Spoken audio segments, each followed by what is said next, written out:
everything becomes a commodity, including yourself. In other words, as Alain de Benoit puts very well, in liberalism or in capitalism, which you see how smart it is, they never call themselves capitalists, they call themselves liberals, which is just a euphemism for capitalism. In liberalism, everything has its price, nothing has its value. This is what the problem is now, and also not just in Norway, but all over Eastern Europe.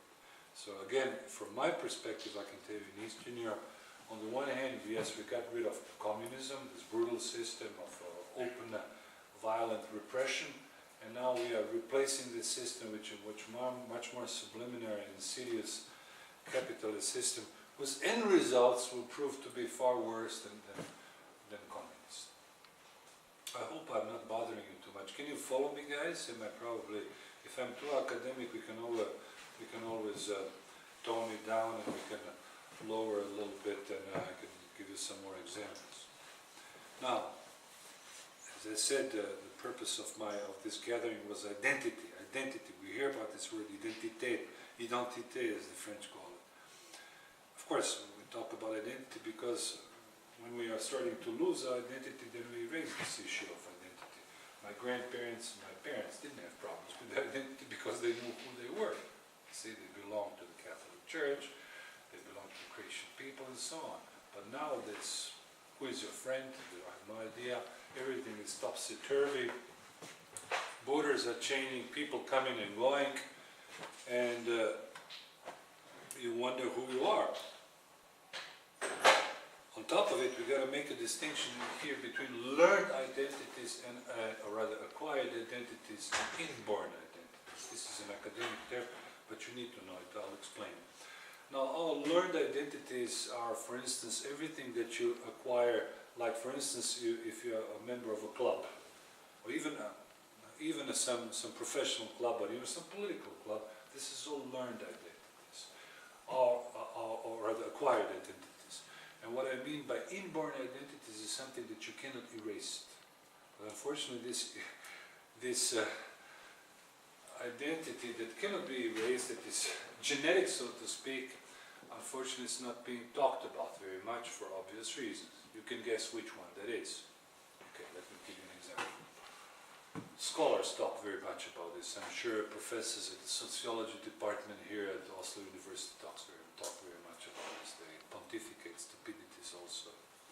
Some of the ugliest people, the most mediocre I've met are in the academia. I can tell you that firsthand.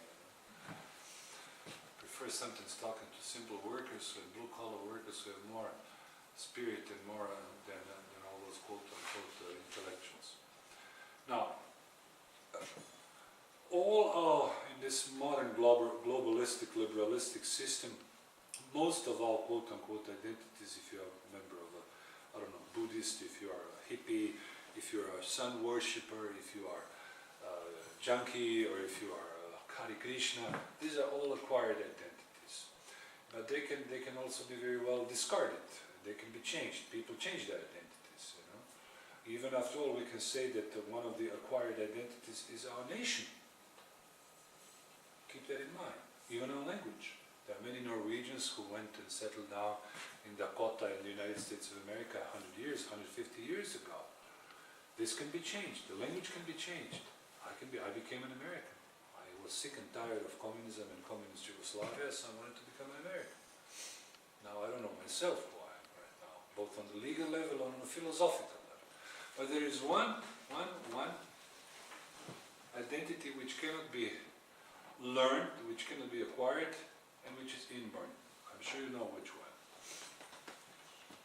Theologies and ideologies come and go. Former Marxists are today the big apostles of the free market, right?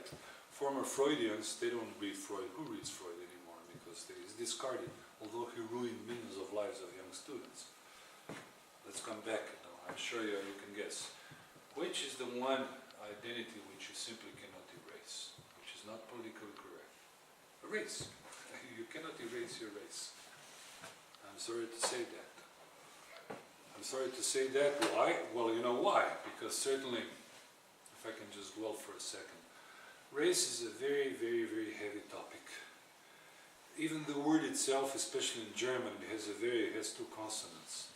It has a very hissing sound, so people don't even like to pronounce it. Rasse, race. In German, in English, it sounds race. In French, it doesn't sound so bad. But race, race. So after 1945, after the Second War, this word disappeared, or rather, it was used only in a defamatory fashion. Well, when do we hear the word race? When there is racial violence, of course. Then everybody discovered race. But other than that, nobody ever uses race. What do we use? What do our opinion makers use? They use the word ethnicity, or they use the word multiculturalism, which I told you about.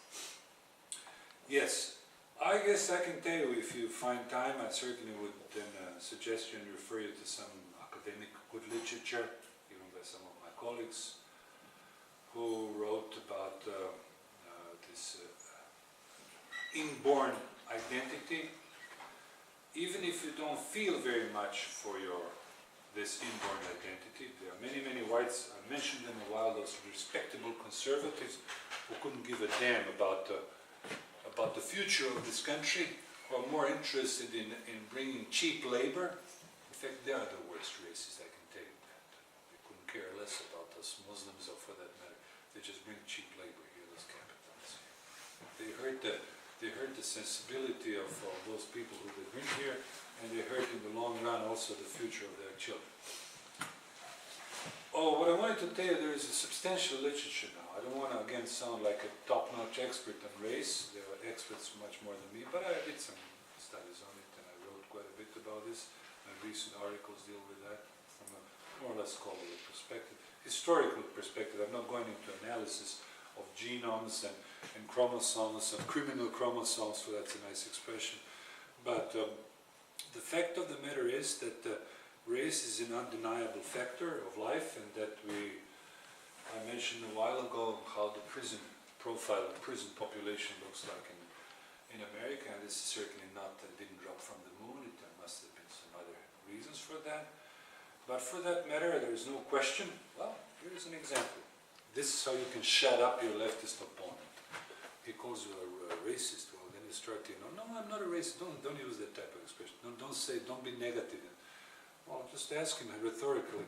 Well, Mrs. Johansson, or whatever his name is, how do you explain the fact that out of 120 Nobel Prize winners, none of them is black? All of them are white, except for the Nobel Prize in literature or philosophy or human rights. Let's leave that aside. But in terms of science, hardcore science, how do you explain the fact that mostly those Nobel Prize winners are all of European gene pool? Okay, so just ask rhetorically a question. Just play it dumb. You know the expression play dumb. Just play it dumb. Pretend that you don't know. Well, I don't know the expression. Well, the fact of the matter is, just a while ago, there were a couple of biologists who were awarded with a Nobel Prize. And I'm still trying to find out from a leftist scholar the expression, rather not the expression, the answer to my question. It's Nobel Prize. Let's forget about literature, political science. Let's forget about tomsunic. But let's say, for instance, it's rocket science, biology, penicillin. Who was it? Who invented that? People from, let's say, from some desert in Africa.